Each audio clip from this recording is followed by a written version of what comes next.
तुम कितने आदमी हो बाबूलाल? मैं तो एक ही आदमी हूँ गब्बर बहन।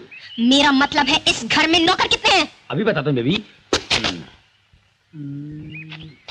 3। और तुम? मैं तो आदमी हूँ बेबी। तो तुम नौकर नहीं हो।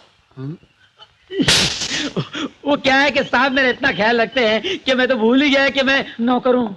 ये भी भूल गए कि एयरपोर्ट पर गाड़ी भेजनी थी। एयरपोर्ट पे गाड़ी भेजने की क्या जरूरत थी? वहां तो हवाई जहाज होते हैं ना। सुना? डैडी कहाँ है? उनका तो स्वर्गवास हो गया। क्या?